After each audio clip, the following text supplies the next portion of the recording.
So you're a new game master, or you're an experienced game master that finds starting off a new campaign or adventure a little rough. You know, that opening scene.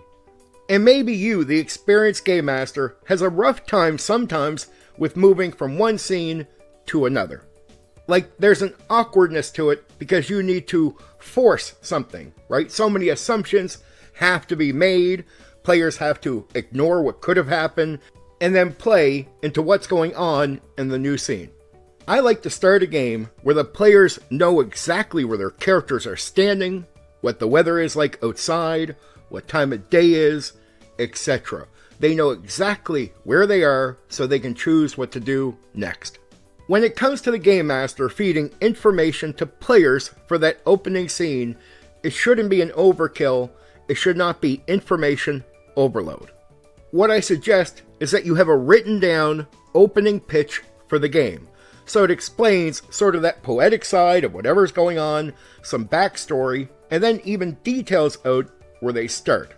When you go to open the game, you give a quick, and I mean quick, rundown of some of the backstory or whatever you put into that pitch, that opening pitch, and then you give a very basic rundown of the weather, time, all that, really quick, and into the game, no information overload. Now it comes down to the kind of game you're running and the kind of players you're running the game for. If they really don't care about role play, character development, taking everything serious, maybe it's a joke to them, then this video is really not going to help you out too much. But if you do have players that are up for having fun, making a joke when it's appropriate, but overall they take the game serious, so they're going to start the game, trying to figure out what's going on, not making a joke out of the scene. For those players, this advice will help you. Now, you may have seen some live plays where players are jumping into the role play, the dialogue right away, pretty smoothly, and things are going okay. But you have also seen some live plays that seem a lot more amateur, where there's a lot of dead air when the game is passed over to the players. In reality, that is going to be the majority experience for a game master, running into players that give you dead air. They may say something, but they won't say much. And there will be many reasons for that. They could be too socially aware, really concerned with how they'll come across to other people. Or maybe they're trying to think, but they really can't get to a thought that they think is worth saying out loud. Regardless, what can a game master do in a situation like that, where the game is really being passed over to the players because their characters are in the scene to interact with each other, and you're sitting there going, okay, interact, do dialogue, talk. I have a couple tricks for you. If you have a non-player character there, get them to start casual conversation. Part of developing any character or non-player character or anything in the game requires some casual talk.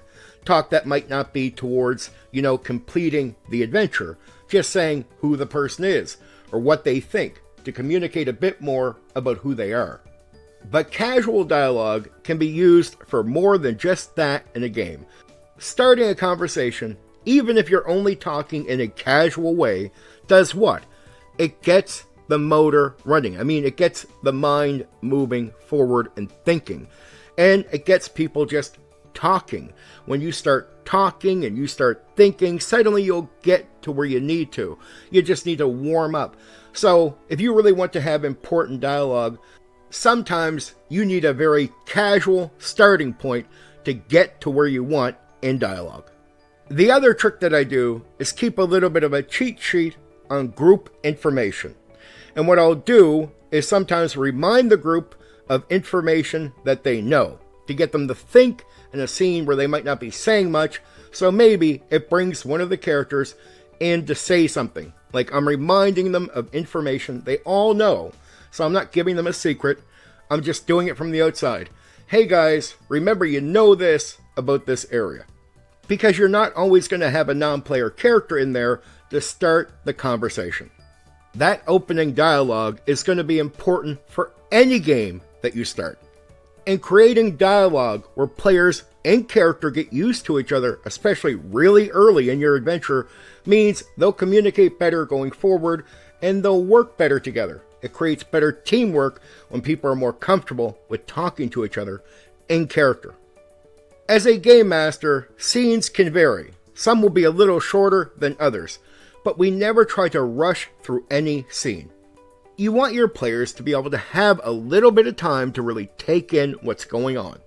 So if there is an opportunity for something, the players get a chance to get their characters to go for that opportunity if they want to. And sometimes players can see opportunities even you don't see in your own game. And if they get a chance to pitch at you what they see, it will be something that you're not offended by, that you're totally open to.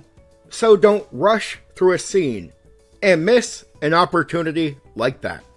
When you are ready to move forward as a game master, you don't need to ask permission. You simply need to say something like this to your players. Okay, we're going to be moving forward. Is there anything that you wanted to do here? And we're going to another scene. Is there anything you'd like to do between here and maybe the location of the other scene? And you can give them that information, like we're moving forward to here. And that gives them an opportunity to pitch anything at you that they might have wanted to do, so they don't feel like they're being ripped off by moving to the next scene.